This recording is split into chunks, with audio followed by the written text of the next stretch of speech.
Hi Gov students. In this video I want to talk about political participation and voting in the American political process. And I want to separate the two because voting is just one part of political participation. There are multiple ways to participate in American politics, and we'll get to those in a second. But one thing I really want to emphasize are these 3 points over here. Time, energy, and knowledge. All political participation requires time, energy, and knowledge. And the amount of time you can dedicate, the amount of energy you can give, and the amount of knowledge you have all impact your ability to participate in the political process. Okay? The more free time you have, the more likely you are to participate.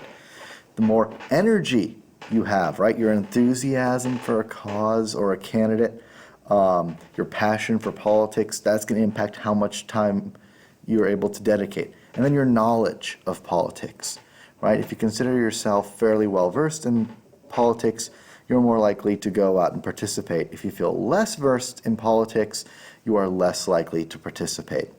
And so the reason I wanted to separate political participation from voting is because I want to be able to talk about voting separate from other forms of political participation, right? We bemoan the fact that few Americans actually vote. But the fact that few Americans actually vote doesn't mean that few Americans actually participate in politics. Because there's so many ways to participate in politics that don't deal with voting. And I've put a few up here on the board. Protests, right? Political protests. America has a rich tradition of political protests. That's one way of politically participating, right? Attempting to enact change. Right? Voting is an attempt to enact change by electing people. Protest is an attempt to enact change by attempting to convince those elected officials that something is wrong and needs to be fixed. Petitions. You can sign a petition or you can start a petition. That same idea here, right? An attempt to enact change. Donations. You can give money to a political cause or a political candidate or a political organization. That's one way to enact political change.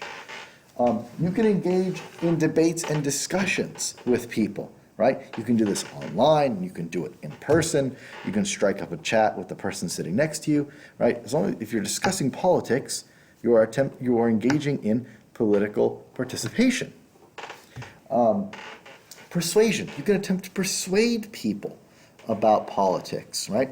A lot of what I have you guys write on our discussion board is opinionated, right? I want you to know your opinion because your opinion might persuade someone to change their perspective, right? Engaging in debates and discussions with other people can lead to political persuasion, which is a form of participation.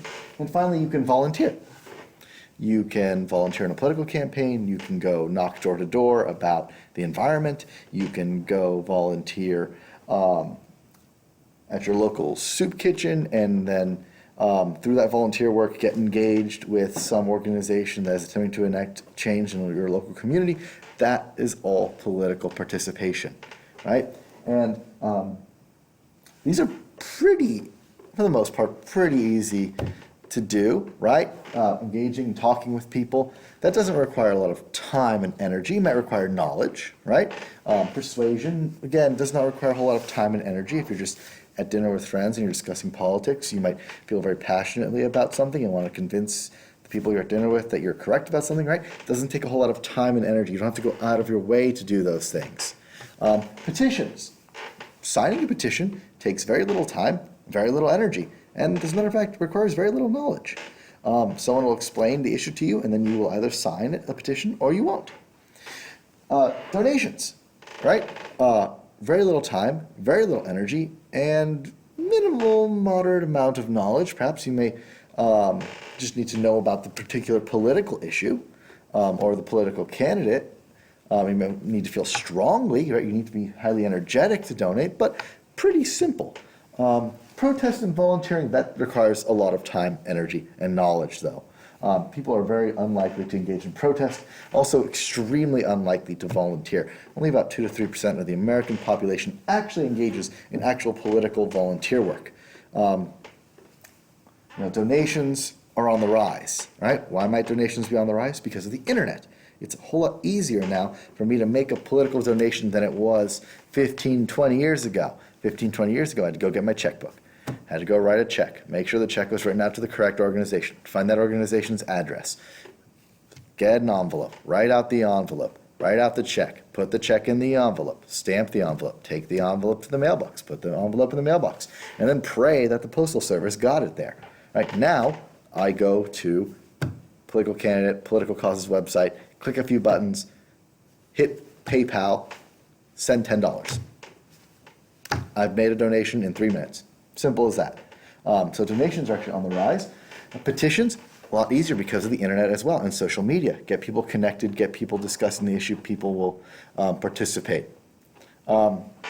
Debates and discussions and persuasion are oddly on the decline. Even though it's easier to engage with people through the internet, through social media, through our interconnectedness through the internet, people are less likely to engage in political debates and discussion and persuasion. And this has to do with the idea of political polarization that we talked about last week. So I've redrawn here that map of what America sort of looks like right now, very polarized. The two humps here, left and right. The reason we're less likely to engage in debates and discussions is because we're more likely to interact with people who agree with us than people who disagree with us. Remember I talked about the sorting of America, red and blue, people are separating themselves out? Well, if we are now more likely to associate with people who are like-minded, we don't need to persuade. There's no need to persuade. And as a matter of fact, we often think it's a waste of time to try and persuade someone of the opposite political opposite political party or of a different political ideology, because we don't necessarily view their views as legitimate anymore. We view them as an oppositional, as opposed to someone engaging in the democratic process. So we're actually less likely to discuss politics with people. We're more likely to just sort of sit back, take our views, and be happy to associate with people who share those political views. Okay, but just remember, just because people don't vote that often does not mean there are not multiple avenues to engage in political participation. This is just a few, right? There are multiple ways that you can politically participate that take very little time, energy, and knowledge to do. All right? So now let's talk about voting. That's handy dandy. Right? Time, energy, and knowledge again, right? Voting as a form of political participation takes time, energy, and knowledge, right? Also, voting goes back to that central question that I brought up at the very beginning. Who governs, right? Who's going to have an impact on what policy decisions are made and who's going to be able to make those policy decisions? Voting is central to that. It's the easiest way to enact political change, right? Because elections have consequences. They have policy consequences. So if you vote in new people into office, they're going to bring new policy proposals which enact change. About 55% of the American public who's eligible to vote do vote in presidential elections, right? The percentage is far, far lower in off-year or midterm elections. So in elections that are just for governor, or these 2018 elections, midterm elections where we just elect members of the Congress and the Senate, we're looking at 25, 30% turnout. And this goes back to those wonderful issues of time, energy, and knowledge, right? The amount of time it takes to go vote. It's a time-consuming process, right? Go, stand in line, wait in line, go, fill out the ballot, all right? You have to be fairly motivated to go vote. So you have to be someone of decent amount or high amount of energy to want to go vote. And knowledge, right? You have to understand the issues. American ballots are long and they are complex. We vote from everything from president to dog catcher, right? We vote on a variety of political issues. So the amount of knowledge you have impacts how likely you are to participate and to go vote. Another thing that impacts the percent of people who actually go out and vote is the registration process, right? In America, as opposed to other countries, the registration, right, the signing up to be eligible to vote is on you, the voter. It's not an automatic system where when you turn 18, you're automatically logged into a voter roll. Other countries do that. We don't do that. You have to go physically present yourself, fill out a form, and be eligible to vote. In different states, because we have federalism, right? This is actually a state issue, not a federal issue. States set whatever requirements they want for what you need to register. So some make you show different forms of identification to register. Some make you show bills to prove that you live in that address, right? So the registration process is in and of itself requiring time, energy, and knowledge. We've tried to pass laws to make it easier. We have something that's known as the motor voter law, where you can register at the DMV, which is actually helped to increase voter registration. We also have voter ID laws. So this is separate from the registration process. These are laws that are in place, say, in order to vote after you have already registered, right? When you show up to the poll, you have to prove your identification with a form of identification that the state has decided is acceptable. So this actually limits voting, because if you don't have the necessary form of identification, it takes time and knowledge to go get that. And Americans tend to be pretty lazy. So anything that requires time and knowledge and energy is something that we are disinclined to do. So that's problematic. But that said, enfranchisement as a whole in America, since our start, is up, right? So what an enfranchisement is, like, who's eligible to vote. So the 15th Amendment after the Civil War gave the right to vote to African Americans. 19th Amendment gave the vote to women. The Voting Rights Act eliminated barriers that prohibited African Americans from voting. So it did not make it legal for African Americans to vote. They already had that from the 15th Amendment, but there are laws in place like poll taxes, literacy tests, those sorts of things. The Voting Rights Act made those illegal, said they prohibited African Americans from voting, and therefore they could not stand. And then the 26th Amendment, right? The 26th Amendment extended the right to vote to 18-year-olds. That's in the 1970s.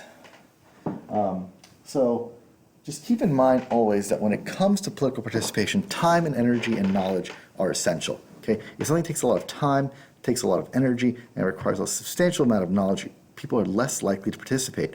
The easier you make it for people, right? The less time it takes, the less energy that has to be consumed, the less knowledgeable they have to be about the issues, the more likely they are to vote. So states that have gone to vote by mail, right? They mail you a ballot, you fill it out, and you send it back at your convenience. Decreases the time, decreases the energy, allows you to look up information if you don't know it already.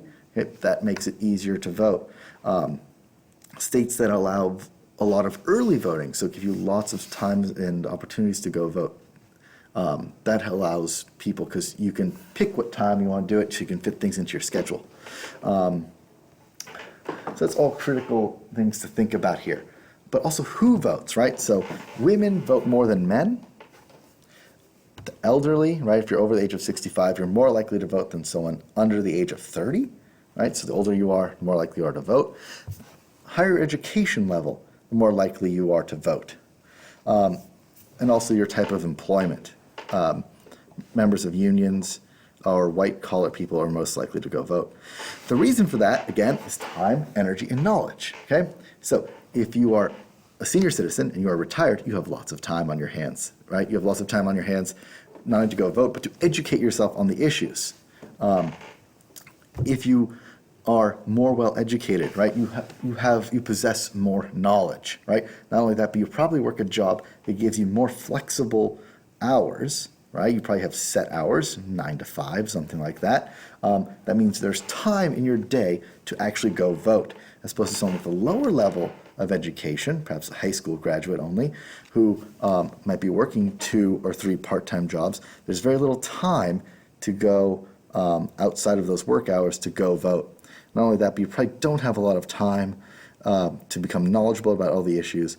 And the amount of energy that you've expended in your work probably means you're not going to expend a whole lot of energy, extra energy, to go vote. Okay? And as for why young people don't vote, they see it as a waste of time, and they don't see themselves as knowledgeable enough about the issues. So these are all things to think about when we think about political participation and voting. Next video will deal with interest groups.